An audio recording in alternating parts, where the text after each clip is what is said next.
Welcome to Popternative, where we dive into topical discussions from the worlds of pop culture, social media, and sports.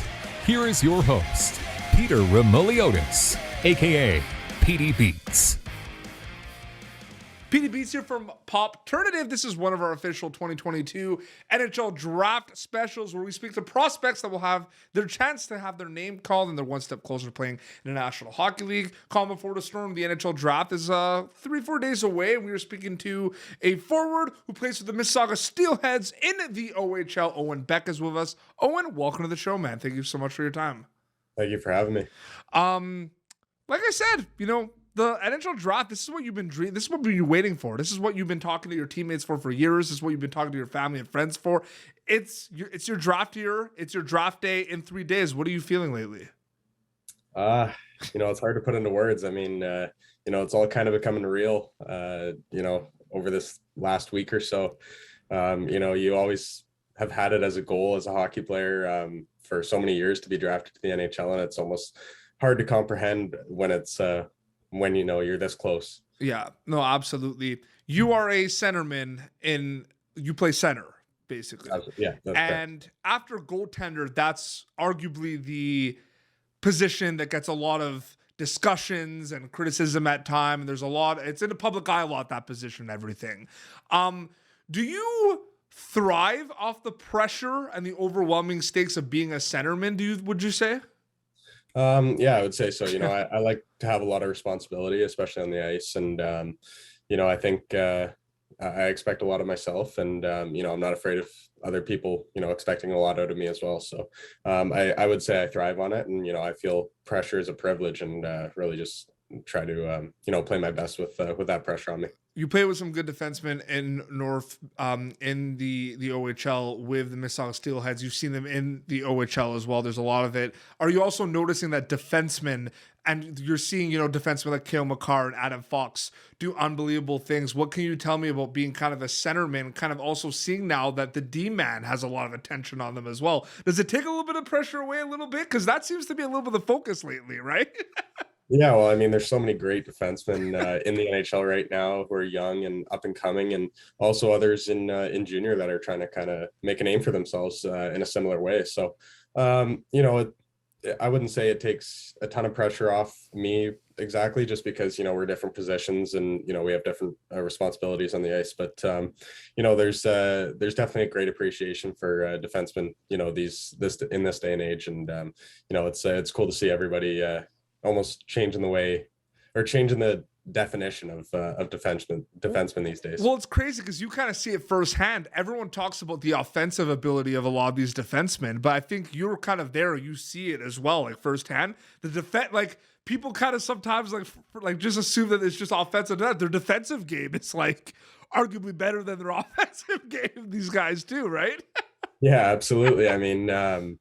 Well, like I said, changing the definition of what a defenseman is how everybody's coming into that offensive style of game or from the back end. So, but what's going unnoticed now is that defensive side of the game. And I had a great chance to play with a very defensive defenseman who came into his own as an offensive player as well this year, was Ethan Del Mastro. So it was definitely an underrated side of his game, I think, this year. But he's a great defensive defenseman, and it was great getting to watch him play and being on the ice with him. But you understand where I'm coming from too, right? Everyone's always going to talk about centermen, but I feel like the D have there's a lot going on with there's a lot of chatter about defensemen. Yeah.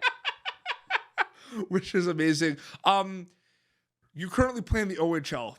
You eventually are going to make that transition and play professional hockey. You are a guy who scored, 20 goals in his first year in the OHL. You got very comfortable. You had that kind of centerman role, like you said, with a lot of responsibility, able to put that puck in the net, provide a little bit of physical game. You have all that. Are you prepared or understanding that when you make that transition to go professional, there will be situations where you're going to have to adapt maybe to a game or a style that you're basically not like used to playing? You know what I mean? There might need, like, are you prepared for that a little bit? Like, have you thought about that a little bit? Because that's very important now too, right? Oh yeah, absolutely. You need to be able to play, whatever, whatever system a coach wants you to play, whatever role a coach wants you to play. So adaptability is very important, especially transitioning to the next level, switching teams, whatnot. So that's something that's definitely been on my mind going through this process, and it's something that I'm prepared to deal with. All right, enough hockey questions for a little bit. We'll get back to it. On Popternative, we do a lot of pop culture interviews and everything. What have you been watching, TV show or film-wise? I mean, I'm assuming potentially maybe like Stranger Things was one of them. Like, have you been watching anything good lately? I've actually been taking a bit of a break from Netflix, but I did start Stranger Things the other day. I've only gotten one episode in. I've just been busy with training and everything. But when I get a bit of free time, I might look to keep that series going. It was pretty intriguing, that first episode. So I'm a little bit behind of everyone else. But absolutely. Anything else you've been watching specifically lately? No, not really. I finished Breaking Bad not too long ago, and then jumped into Stranger Things, but that's about it. Just I don't have too much time to binge anything right now. So are you you're a routine guy, right? Yeah, like that's definitely it. Is it safe to say like everyone is a routine guy, or some guys like in the OHL level like more routine guys than others?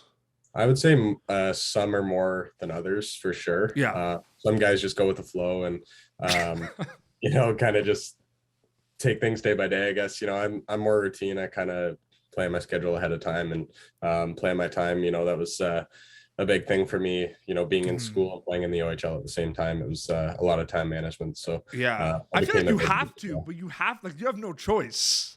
Like yeah, I feel like you almost, kind of it's what, like a 60+ game season and in school. Like I feel like you have no choice but to manage your time properly. Yeah, especially when you're on the bus, quite a bit. You got to be really good at managing your time and whatnot. So absolutely. You let's see. We're gonna even look at the OHL right now because you see it with the kind of pro setting that the CHL has allowed with like the over 60 game season and fans and everything. I mean, you have a job on the ice, and that job is to help the Mississauga Steelheads win. That's your job on the ice. Yeah. Your job off the ice, though, is doing media appearances, doing community events, and everything. So you have an on-ice job and an off-ice job. How important is that to you to be able to kind of focus on the task at hand on the ice, but also think about, the off-ice kind of duties of a hockey player as well, especially at the OHL level where we see the community engagement, community involvement as well. What do you think about that? It's interesting, right? Yeah, it's very important. Obviously being, young kids in a community, I'm from out of town. A lot of other guys are from out of town in terms of playing in Mississauga. So kind of engaging with the community, getting to know them a little bit and letting them get to know you is very important. So doing those sort of media appearances and community involvement kind of events are very important as for, the community to get to know you. So, it's something that you can't really close yourself off from. And it's something that you need to be open to and really just put all your effort into it when those times do come around. So it's very important. There's a lot of marquee events leading up to the NHL Draft. You have the CHL Top Prospects game, and then there's, of course, the NHL Combine. Were you at the Combine this year? I was, yeah. Okay, so I had a feeling you were. I just wanted to double check. Can you imagine if I just did the whole interview actually I wasn't at the Combine this year? You had NHL interviews at the Combine? I did, yeah. How many interviews would you say you had? Like a handful? Yeah, I did 28. Is that kind of one of those it feels good, but at the exact same time it's the most kind of overwhelming, terrifying thing? Is that a unique feeling for you where you're like, this is awesome, but oh my God, I'm speaking to almost every team in the league? Yeah, no, it was very exciting getting there, getting my schedule, seeing, I got 28 teams. I get to talk to, so many GMs, head scouts, all that. But, it is a little bit overwhelming. There's a lot of big names that can really play a big part in how your future is going to turn out. So 28 teams. It was a little overwhelming. But because I've done these every year, right? I talked to a couple of prospects here or there. That's the most I've heard. I had someone tell me 20. That's insane. That's pretty cool. 28. Yeah, no, I felt a little bit like a broken record by the end of it, just kind of repeating my answers. They ask a lot of the same questions, right? Absolutely. Was there a question that was not hockey related that was that's an interesting question? Anything pop culture, anything time management wise? Was there anything interesting that came up? I can't quite remember off the top of my head. I know Montreal asked me what kind of animal I was, both on and off the ice. So it's a little hockey related, but it's also not at the same time. Yeah, But, no, absolutely.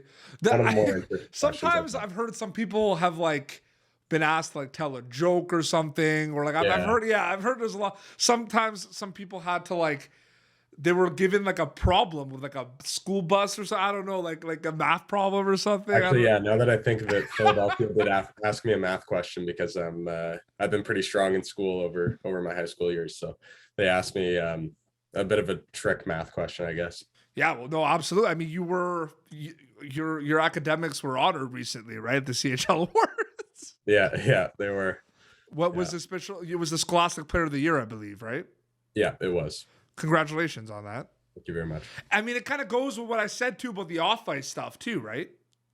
Yeah, for sure. I mean, going back to both the time management and, having another job off the ice is, school is very important and takes up a lot of time, away from the rink. So, do you think they asked that math question knowing that you were going to potentially be this Classic Player of the Year? Like, do you think that was a thing? Like, they talked to your agents and stuff?